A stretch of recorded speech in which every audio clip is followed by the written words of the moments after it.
ونتوكل عليه ونعوذ بالله من شرور أنفسنا ومن سيئات أعمالنا من يهد الله فلا مضل له ومن يضلله فلا هادي له وأشهد أن لا إله إلا الله وحده لا شريك له ونشهد أن سيدنا وسندنا وحبيبنا وحبيب ربنا ومولانا محمد وعلى آله وأصحابه وبارك وسلم. أما بعد فأعوذ بالله من الشيطان الرجيم. بسم الله الرحمن الرحيم. يثبت الله الذين آمنوا بالقول الثابت في الحياة الدنيا وفي الآخرة. وقال رسول الله صلى الله عليه وسلم: تحفة المؤمن الموت. إن الله وملائكته يصلون على النبي يا أيها الذين آمنوا صلوا عليه وسلموا تسليما.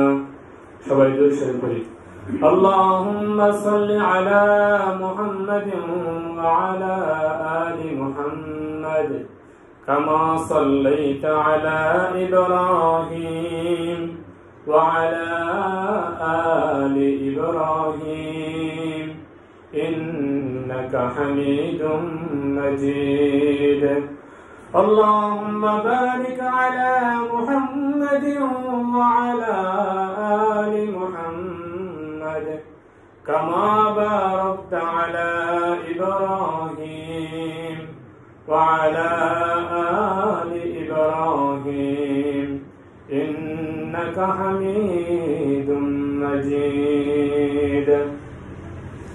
بلغ العلا بكماله كشف الدجى بجماله حسنت جميع خصاله صلوا عليه وآله.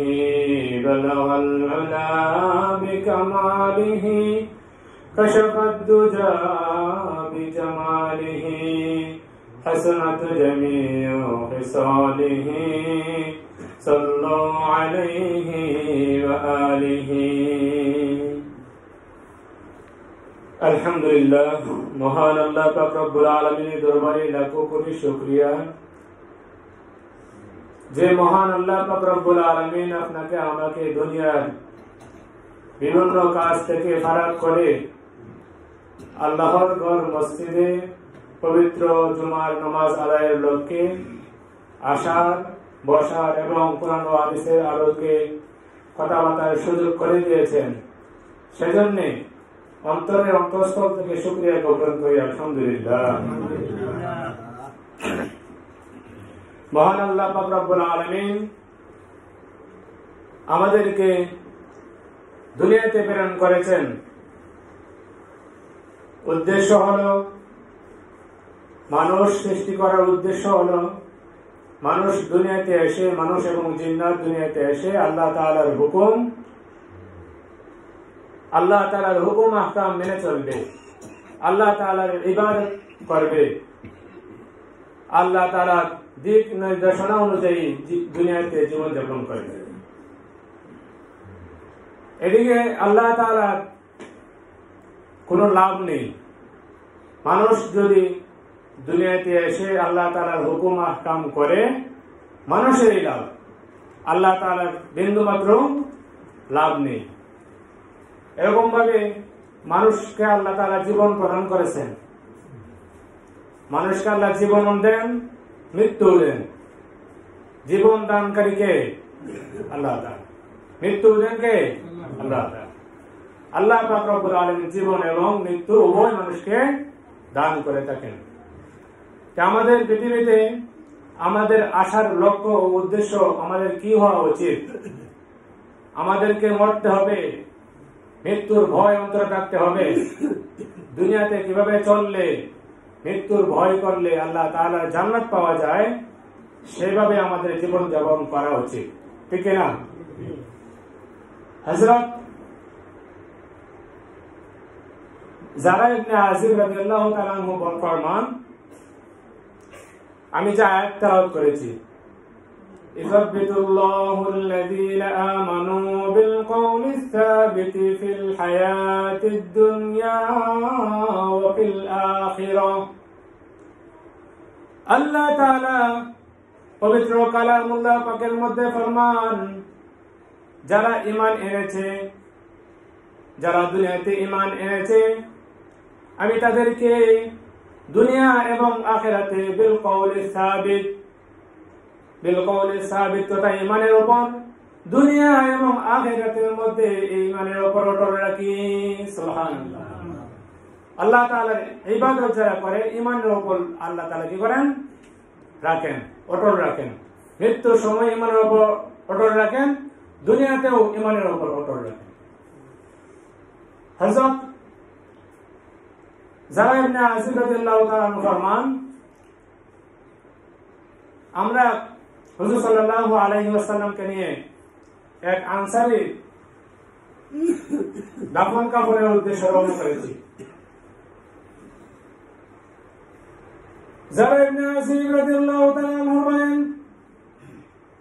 আমরা যখন আনসারীর বাড়িতে যাই, গিয়ে দেখি তার কবর খনন করা এখনো শেষ হয়নি। তার দেখে সাল্লাল্লাহু আলাইহি ওয়াসাল্লাম এক জায়গার মধ্যে বসে পড়লেন। আমরাও হুজুর সাল্লাল্লাহু আলাইহি ওয়াসাল্লামের চতুর্দিকে বসে পড়লাম।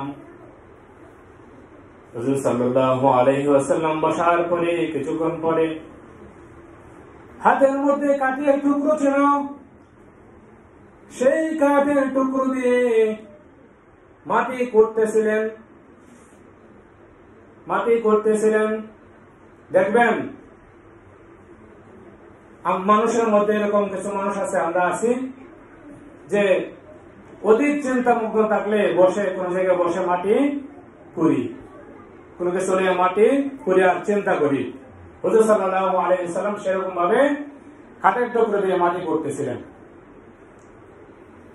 হযরত যারা ইবনে আজিব রাদিয়াল্লাহু তাআলা বলেন, কিছুক্ষণ পর হুজুর সাল্লাল্লাহু আলাইহি ওয়াসাল্লাম আমাদেরকে ডাক দিয়ে বললেন, ও সাহাবীরা, একটি কথা শোনো, দুনিয়ার কোন মুমিন বান্দা যখন দুনিয়া থেকে মৃত্যুবরণ করে কবরে চলে যায়, তার ব্যাপারে শোনো। হুজুর সাল্লাল্লাহু আলাইহি ওয়াসাল্লাম বলেন, কোন মানুষের মৃত্যু যখন আসে, মৃত্যুর সময় ঠিক 40 দিন আগে ফেরেশতারা এবং আল্লাহ তাআলা ফেরেশতাদের মাধ্যমে জিবরাইল আজরাইল আলাইহিস সালাতু ওয়াস সালামের কাছে একটা কাগজ পাঠান যে আমার বান্দা অমুক তার মৃত্যুর সময় চলে এসেছে। হুজুর সাল্লাল্লাহু আলাইহি ওয়াসাল্লাম ফরমান, তখন হযরত আজরাইল আলাইহিস সালাতু ওয়াস সালাম তার সঙ্গ দিয়ে তার সঙ্গে সাথীদেরকে বলেন, যাও দুনিয়াতে যাও, দুনিয়াতে গিয়ে ওই বান্দার নিকট যাও, গিয়ে তার মৃত্যুর ফরমান তথা আল্লাহ তাআলার হুকুম আহকাম, নবী করিম সাল্লাল্লাহু আলাইহি ওয়াসাল্লামের তরিকা মতো যেভাবে জীবন যাপন করে আল্লাহ যেভাবে রাজি খুশি হয় সেইভাবে যেন জীবন যাপন করতে থাকে। সেই কবরটা কি করেন, আজরাইল সালামের যে আরো সঙ্গী আছেন তাদের মাধ্যমে 40 দিন আগেই কবরটা পৌঁছে দেওয়া হয়। তখন দেখা যায় 40 দিন আগে 40 দিন অতিক্রম হওয়ার যে সময়টুকু যেতে থাকে, তখন দেখা যায় যে ব্যক্তি আল্লাহ তাআলার হুকুম আহকাম মানছে না, নামাজ রোজা করে নাই, হালাল হারাম মারে নাই, সে দুনিয়ার প্রতি আরো আকৃষ্ট হয়ে যায়। আর যে বেশি বেশি আল্লাহ তাআলার ইবাদত করেছে, আল্লাহ তাআলার হুকুম আহকাম মেনে চলেছে, সে আরো বেশি বেশি ইবাদত বন্দেগীতে লিপ্ত হয়ে যায়। সুবহানাল্লাহ।